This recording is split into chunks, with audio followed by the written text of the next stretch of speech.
아유, 반갑습니다. 네. 저희가 좀 너무 떠들긴 너무 떠들어서 했습니다. 혹시라도.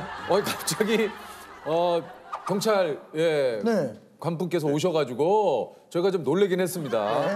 자, 소개를 드리겠습니다. 오늘 그 1초의 승부사 특집 사이카로 도로를 수호하는 교통경찰 문성중 경위님이십니다. 아유, 안녕하십니까? 네.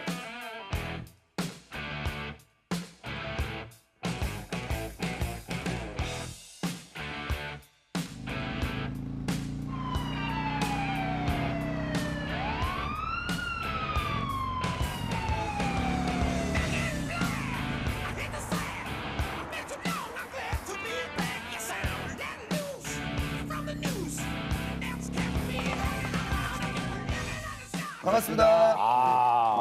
직접 소개를 좀 해주시죠, 경위님. 일산 동부경찰서 교통안전계에서 교통경찰을 하고 있는 문성준 경위입니다. 일단 저기 표정이 눈 주위가 좀 약간 이렇게 붉게 부어오르거든요. 네, 왜냐면 이제 예. 긴장이 되면은 이게 나타나는 사람마다의 이 증상이 있어요. 저희가 이제 경찰 특집을 해가지고 많은 경찰관 분들 저희가 좀 만나 뵀습니다. 근데 사실 교통경찰은 오늘 처음 뵙는 것 같아요. 좀 구체적으로 좀 소개해 주신다면 어떤 네. 업무들을 좀 하시는 겁니까? 아침에 출근을 해서 차고지에 가서 오토바이를 꺼내서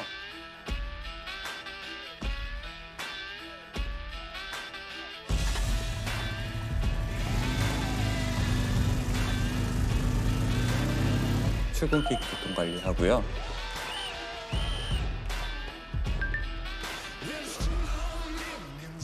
차량들 꼬리물기라고 하잖아요. 이렇게 신호가 바뀌었는데도 막 차량 흐름이 뒤엉키는. 네네네네. 근데 이제 막 엉망진창이에요. 네. 근데 경찰관 분께서 딱 나타나시는 순간 모든 것들이 깔끔하게. 깔끔하게. 그 이후에는 대로에 나가서 법규 위반자 단속 위주로 단속 근무를 하고 112 신고가 있다든지 하면 112 신고 처리 같이 나가고 그리고 요즘은 코로나 백신 수송 업무를 같이 돕기도 하시고. 예, 같이 하고. 지금 입고 계신 게 평소에 근무하시는 근무복인가요? 예, 저희 일반 경찰관들은 보통 이 하얀색이 아닌 남청색, 맞아요. 어두운 색 계열의 근무복을 입는데요. 저희 교통경찰관들은 아무래도 사거리에서 좀 더 확인하기가 쉽게 하얀색 근무복을 입고 있고요. 저 같은 경우에는 이렇게 에어백 조끼, 이게 그냥 조끼가 아니라 에어백 기능을 할 수 있는 조끼예요. 이게요? 그래요? 네. 어떻게 해요? 이 부위가 오토바이하고 연결이 되는 부위인데 떨어지는 순간 부풀어. 예, 가스도 있어서 이 가스에서 순간적으로 나오면서 이 부위가 전부 공기가 차. 그래서 이걸 입고 계시는구나. 네. 그래서 신발도 이게 안전화. 신발도 저희한테 나온 부츠인데요. 이게 발목하고 발을 보호할 수 있도록. 근데 신발 되게 멋있네요, 이거. 아니요, 사이카가 사실 이것도 엄청 크고 무겁지 않습니까, 이게? 네, 제가 원래 타던 오토바이는 데이비슨 오토바이인데요. 네. 그거는 1690cc였고요. 네. 작년 11월에 드디어 새 차가 나왔어요. 새 차가 나왔으니까. 월류사에서 나온 오토바이인데 1250cc짜리 오토바이를 지금. 어떻습니까? 이게 좀 타다가 이렇게 좀 바꾸시니까. 보통 하면은 이제 그 소리가 당당당당당당. 예. 데이비스는 지금 말씀하신 대로 그 맛을 타는 오토바이예요. 당당당. 네. 예. 뭐 클러치 변속도 진짜 독특하게 막 예. 들어가는 그런 무거운 맛을 타는 거고 지금 제가 타는 오토바이는 어떻게 보면 승차감이 좀 편해서 뭐 소리로 따지면 어떻습니까, 좀 BMW? 그냥 되게 조용합니다. 제가 단속할 때도 앞에 이제 위반자가 제가 따라오는 것도 모를 정도로. 시동 걸 때만 두둥. 예.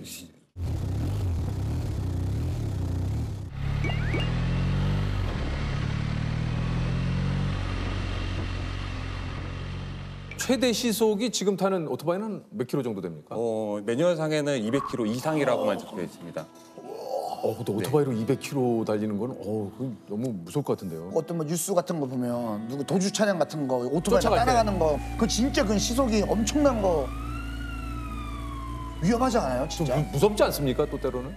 근데 이 무섭다고 하는 순간 더 위험한 상황에 빠질 수 있기 때문에 최대한 뭐 마인드 컨트롤하면서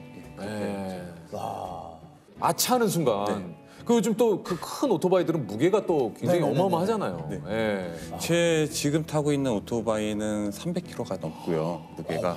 그리고 이전에 탔던 데이비슨 같은 경우에 400km가 넘는 오토바이였어요. 이게 그냥 연습 삼아서 넘어뜨리고 세우기도 하는데요. 그때는 진짜 힘들게 일으키는데 네. 이게 막상 도로에서 넘어졌잖아요. 네. 그냥 세워져요. 그냥 세워진다고요? 네. 너무 창피해서. 너무 창피해서. 너무 창피해서. 보는 눈이 많으니까. 보는 눈이 많다 보니까 그래도 또 그 참 이상해. 사람의 힘이라고 좀 이상한 거 같아요. 초인적인 힘이 막. 예. 어이없게 넘어질 때 나 혼자 있을 때는 막 막 일어나려고 해도 잘 안 일어나잖아. 사람들 볼 때 넘어지면 괜찮아요 하는데 볼때 괜찮아요. 괜찮아요. 피가 이렇게 춤추 나는데 사람이 왜 그런지 모르겠어. 희한해요. 희한해요. 저희가 이렇게 보면 교통경찰들 사이카를 타시잖아요. 네네. 그러면 일단 그 선글라스 끼시고 이게 이제 헬멧 딱 쓰시기 때문에 그러면 멋있기도 하지만 조금 약간 움찔한다 그럴까 보는 입장에서는 그렇죠. 왜냐면 예를 네. 들어서 그냥 이렇게 지나가시면 네. 나 뭐 잘못했나? 뭐 잘못했나 그 약간 내가 뭐 신호 위반했나? 저 움찔하거든요. 예. 그게 바로 제가 사이카 타는 이유예요. 왜요? 이렇게 사이카를 타는 순간 네. 아무래도 주변 분들이 저를 바라본다는 의식 그런 게 있다 보니까 좀 더 신경 써서 운전했으면 좋겠다라는 신호일 수도 있겠네요. 아무래도 주의도 환기가 주의 되고 환기 되니까. 그리고 모든 분들이 저를 바라보고 있다라는 도로에서 그런 생각도 들기도 해요, 진짜. 그래서 행동 하나에 조심하고. 그러니까 뭐 주의 향기까지는 괜찮은데 네. 도로에 모든 분들이 나를 쳐다본다라는 내 스스로도 내가 이 일을 하는 이유가 그것도 포함된다는 얘기신 거죠? 한 줄로 요약하면 교통경찰의 꽃은 사이카다. 네. 이 사이카를 타는 경찰관이 많지는 않아요. 저희 일산 동부경찰서에 저 혼자 타고 있고요. 혼자예요? 네, 저 혼자 타고 있고 그러다 보니까는 아무래도 그런 생각도 들기도.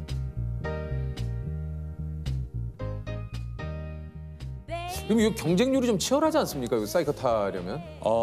요즘에 젊은 직원들은 좀 기피를 하는 오히려요? 예. 왜요? 위험하기도 하고 그런 부분이 있다 보니까 저희는 오히려 이게 좀 굉장히 선호하는 그런 그렇죠. 자리일 예. 줄 알았는데 오히려 조금 기피를 하시는군요. 네, 뭐 지원자가 없으면 진짜 전화해서 지원자 마련도 하고 막 그 정도로요? 그 정도.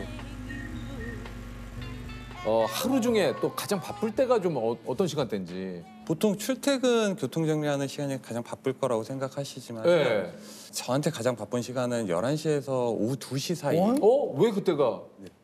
코로나로 인해서 배달이 많다 보니까 우리 그 라이더분들께서 네. 예. 고객을 위해서 한다지만 법규 위반이 좀 많고 사고 이게 워낙에 급하게 또 예. 하시다 보면 예. 지난해 온라인 배달 주문이 전년에 비해 2배 가까이 늘었습니다. 그만큼 배달 오토바이 사고도 잇따르고 있는데요. 2만 1,000여 건의 사고로 520여 명이 숨져 사망자가 전년보다 5% 늘었습니다. 이 오토바이 사고는 보호할 수 있는 게 헬멧밖에 없다 보니까 맞아요. 저희 지역에서는 꼭 안전모 착용률을 100%로 만들어야겠다. 실제로 헬멧이 얼마나 중요하냐면요. 제가 한 3년 전에 아침 11시에 안전모 단속을 한 번을 했어요. 근데 퇴근할 때쯤에 오토바이 교통사고가 났다.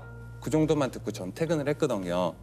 다음 날 출근해서 보니까 그분이셨는데 네, 그분은 병원을 이송하는 과정에서 안타깝게도 사망까지 하셨어요.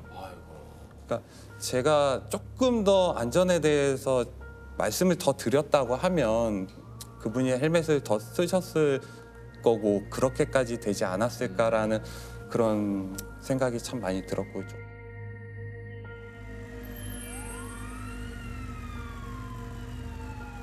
사이카를 모시면 이렇게 위험천만한 순간도 조금 경위님도 겪으실 것 같아요. 네.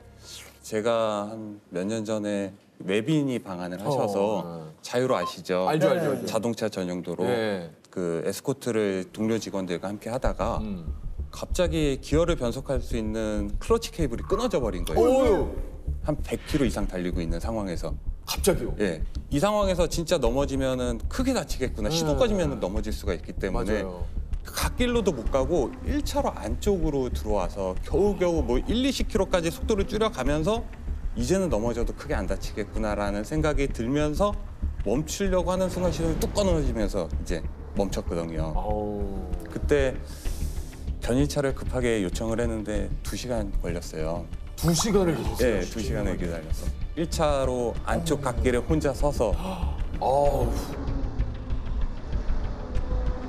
변희차에 오토바이를 태우고 저는 그 사장님하고 같이 앞에 타고 네. 오는데 어쩔 수 없이 저는 에스코트 하는 데서 중도 빠지게 됐고 나머지 직원들이 마무리는 했지만 어떻게 보면은 위험한 순간이기도 하지만은 그 2시간 동안 제가 서 있으면서 되게 왜 이렇게 자신이 처량하지라는 그런 생각도 할 수 있죠. 네. 사이카와 내가 함께 돼 있을 때 내가 자존감을 가장 크게 또. 네, 맞아요. 아 근데 내가 도로 한가운데 이렇게. 서 있고.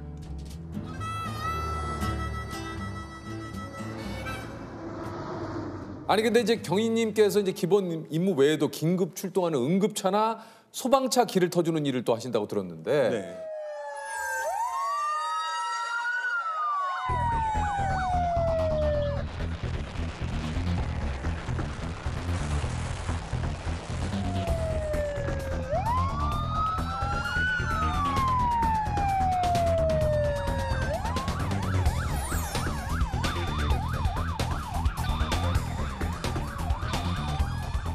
이게 이제 교통경찰의 기본 업무입니까? 기본 업무는 아닙니다. 아니에요. 네. 아 그래요? 어떻게 조금 더 적극적으로 국민의 생명과 재산 보호를 할 수 있는 방법이 있을까 찾다가 우연하게 그게 생각이 나서 시행을 하기 했고요.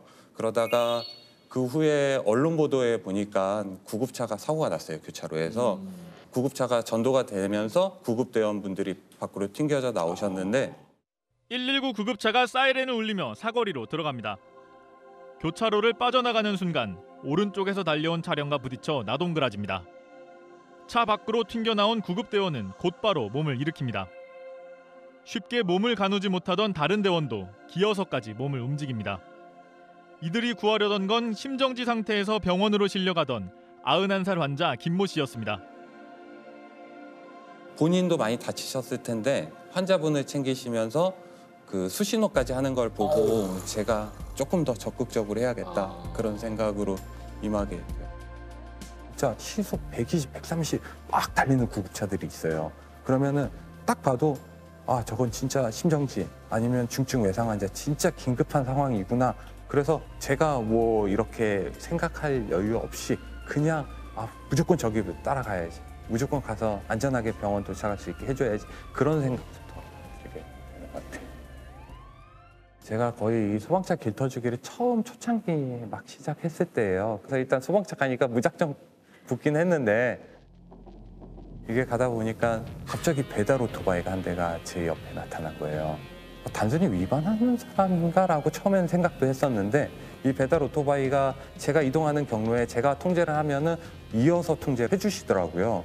그래서 같이 현장까지 무사히 갔었고 그분은 자기가 지금 배달을 하던 중이어서 좀 자리를 떠야겠다라고 해서 일단 연락처를 먼저 받았어요. 그분이 연락처를 받아서 지금도 그 배달원하고는 계속해서 연락을 하면서 지내고 있어요. 일산 동구 정발산동 사는 윤혜성입니다. 안녕하세요. 그때 당시 상황이 제가 대하동에서 피자를 싣고 덕이동을 가던 도중에 덕이동 공장이었는데요. 연기가 자욱하게 많이 나고 공장에서 그냥 소방차가 앞차 때문에 못 가니까 사이카 운전하고 있는 교통경찰 형을 봤는데 혼자 길 터주기가 벅차가지고 제가 한번 도와줄까 해가지고 한번 따라가 봤습니다.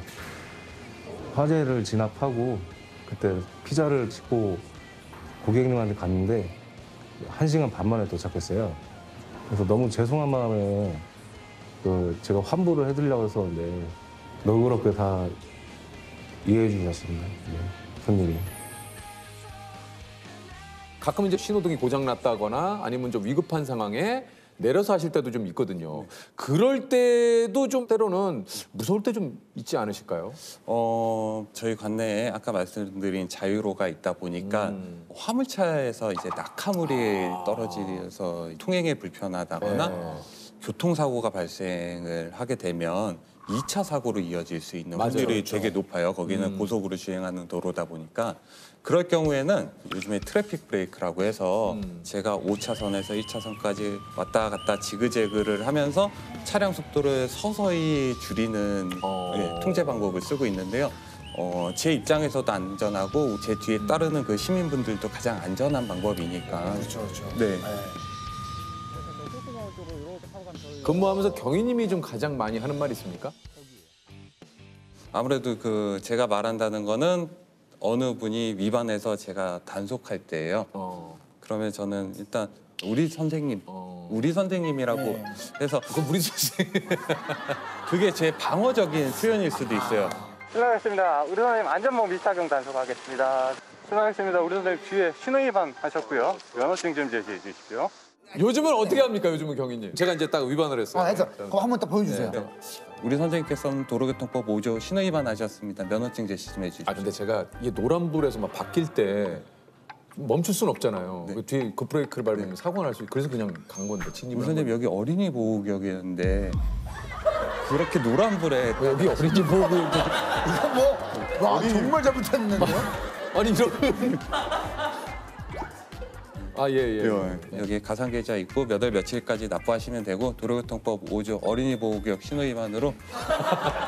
아니 근데 갑자기 경위님 아니 상황이긴 하지만 갑자기 어린이 보호구역을 혹시 뭐 이런 경험은 없습니까? 예를 들어서 딱 오셨는데 딱 걸렸어요. 아, 진짜, 화곡중학교 너 걔 아니야? 나야 나 세워. 와 진짜 오랜만이다. 야 진짜 오랜. 야 미안하다. 나 진짜 너무 나 왜 이래서 경찰 됐다고 했더니 여기서 만나네. 이런 경우 어떡합니까? 학연 지원 일단 다 배제입니다. 예. 네. 면허증 받고 통구처분 스티커 주고 연락처를 경위님 삼촌 만났어요. 삼촌. 네. 삼촌 한번 해주세요. 야 네.